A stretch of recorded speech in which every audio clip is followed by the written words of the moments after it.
किस डिपार्टमेंट, आप क्या करते हो यहाँ पे? यहाँ पे स्पोर्ट्स बोर्ड में मुलाजिम कब से? 2008 से। 2008 से मुस्तकिल हो? जी। तनख्वाह नहीं मिल रही? नहीं मिल रही 4 महीने हो गए। जी। तीसरा महीना तीसरा, आपका तीसरा महीना है, कुछ का चौथा महीना है, कुछ का तीसरा महीना जी। है, ऐसा है? जी। तो ये पहले कभी नहीं हुआ था? तनख्वाहें पहले कभी रुकी? नहीं रुकी, कभी कभी नहीं रुकी। कभी नहीं रुकी? जी। जो मर्जी हो जाए। हाँ जी। तो फिर ये अब तो महंगाई भी बहुत बढ़ गई। सोचना चाहिए इन लोगों को। महंगाई बढ़ गई। हाँ जी, इन लोगों को सोचना चाहिए, गरीबों के लिए ऐसे कर रहे हैं। कितनी तनख्वाह मिल रही थी? तनख्वाह 40-50 हज़ार है। 40-50 हज़ार है। हाँ जी। लेकिन वो नहीं मिली, तो कितना कर्जा चढ़ गया? कर्जा तो काफ़ी, 3 माह से 2 लाख के करीब हो गया कर्जा। अगर रमज़ान शरीफ ही है। रमजान शरीफ चल रहा है, आगे ईद आनी है, मुश्किल है। चले, अल्लाह बेहतर करेगा। उस भाई से आगे बोला नहीं जा रहा। कैसे हो भाई?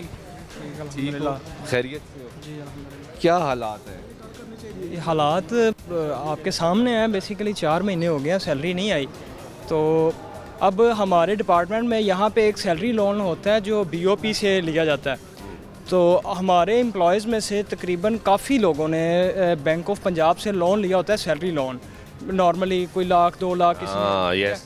तो उसमें अब ये होता है कि अब चूँकि 4 महीने से सैलरी नहीं आई तो वो इंटरेस्ट उनका वो बढ़ रहा है और बाकायदा कॉल्स आ रही हैं। कुछ लोगों को वो कह रहे हैं ब्लैक लिस्ट कर देंगे, कुछ मतलब वो उनको कानूनी चाराजोई का भी सामना करना पड़ रहा है उन लोगों को। बाकायदा वो वहाँ से भी एक थ्रेड्स आ रहे हैं।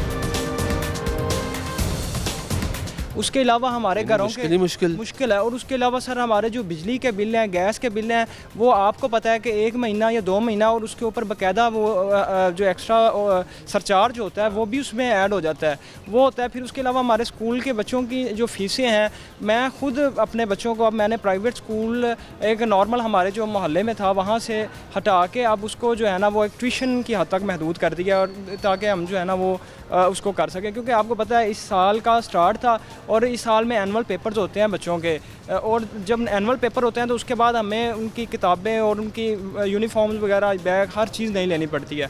उसके बाद ईद का ऊपर है निज़ाम, रोज़ों का राशन चूँकि पहले लेना पड़ता है। अब इस मसरूफियत इस तरह की होती है कि रोज़ों में बंदा डेली शॉपिंग नहीं कर सकता, बंदा ऊपर से काम भी करता है, रोज़ा रखा होता है, बंदा बाज़ारों में नहीं जा सकता। तो हमारी कोशिश होती है कि हम 1 महीने का राशन कम से कम पहले ले लें, लेकिन इस तरह का कोई सूरत हाल नहीं है। बस अल्लाह ताला के रहम करम पे चल रहे हैं। अफसरान की मेहरबानी, आज बहुत अच्छा इन्होंने हमें वो एक किया है कि एक आस लगा दी है कि अब वो कर देंगे। हमें उम्मीद है कि वो इंशाल्लाह ताला, हमारे मिनिस्टर साहब बहुत अच्छे हैं। चलिए इंशाल्लाह, वो उम्मीद है कि आपके हालात हल होंगे। चाचा की हाल है? बस ठीक। ठीक हो? हाँ जी। चाचा कितनी उम्र होगी? मेरी 60 हो चली है, 4 महीने रह गए ने। रिटायर हो जाना है? हाँ। ਤੇ ਆਖਰੀ ਟਾਈਮ 'ਚ ਰਿਟਾਇਰਮੈਂਟ ਤੋਂ ਪਹਿਲੇ हाँ जी, ਤਨਖਾਹ ਨਹੀਂ ਮਿਲ ਰਹੀ? बिल्कुल जी। ताकि मेरे गैस का मीटर भी कटे गए, बत्ती का भी कटे गए। ਮੀਟਰ ਹੀ ਕੱਟੇ ਗਏ? कटे गए ने बिलों की वजह तो। 37 साल हो गए ने मैंने ड्यूटी करते हैं और पहली दफ़ा सानू जलालत उठानी पई। 37 साल 'ਚ ਪਹਿਲੀ ਮਰਤਬਾ पहली दफ़ा ਇਹ ਹੋ ਰਿਹਾ ਕਿ ਤਨਖਾਹ ਨਹੀਂ ਆਈ। तनख्वाह नहीं आ ਤੇ ਇੱਕ ਨਹੀਂ, 2 ਨਹੀਂ, 4 ਮਹੀਨੇ। रही ना। नहीं, मेरी 2 महीने की ਸਾਡੀ 2 ਮਹੀਨੇ ਦੀ ਜੀ। ਤਨਖਾਹ ਨਹੀਂ ਆਈ नहीं आए, ਤੇ ਮੀਟਰ ਵੀ ਕੱਟਿਆ ਗਿਆ। मीटर भी कटे गए। ਤੇ ਹੁਣ ਕਹਿ ਰਹੇ ਨੇ ਤਨਖਾਹ ਦੇ ਦੇਣਗੇ, ਲੱਗਦਾ ਹੈ ਦੇ ਦੇਣਗੇ। अजय तो गोलियां सुनी आ रहे हैं। ਕਦੋਂ ਦਾ ਇਹ ਕਹਿ ਰਹੇ ਨੇ? ਹਾਂ। ਕਦੋਂ ਦੀ ਗੋਲੀਆਂ ਦਿੱਤੀ ਜਾ ਆ ਰਹੀ? ਇਹ ਮਹੀਨਾ ਹੋ ਗਿਆ ਇਸ ਗੱਲ ਨੂੰ ਵੀ ਅੱਜ ਹੀ ਸਵੇਰ ਹੀ ਗੱਲ ਕੋਈ ਨਹੀਂ। ਜਲਸੇ ਜਲੂਸ ਘੱਟ ਕਰੇ ਤੇ ਉਹ ਮਿਲ ਜਾਂਦੀ ਜੀ। ਤੁਹਾਡਾ ਫੈਸਲਾ ਹੋ ਗਿਆ। ਉਹ ਦੂਜੇ ਦਿਨ ਉਹ ਉਸੇ ਦਿਨ ਹੀ ਆਂਦੇ ਨਹੀਂ ਜੀ ਜੋ ਮਰਜ਼ੀ ਕਰੋ, ਨਹੀਂ ਦੇਣੀ ਮਿਲ ਰਹੀਆਂ।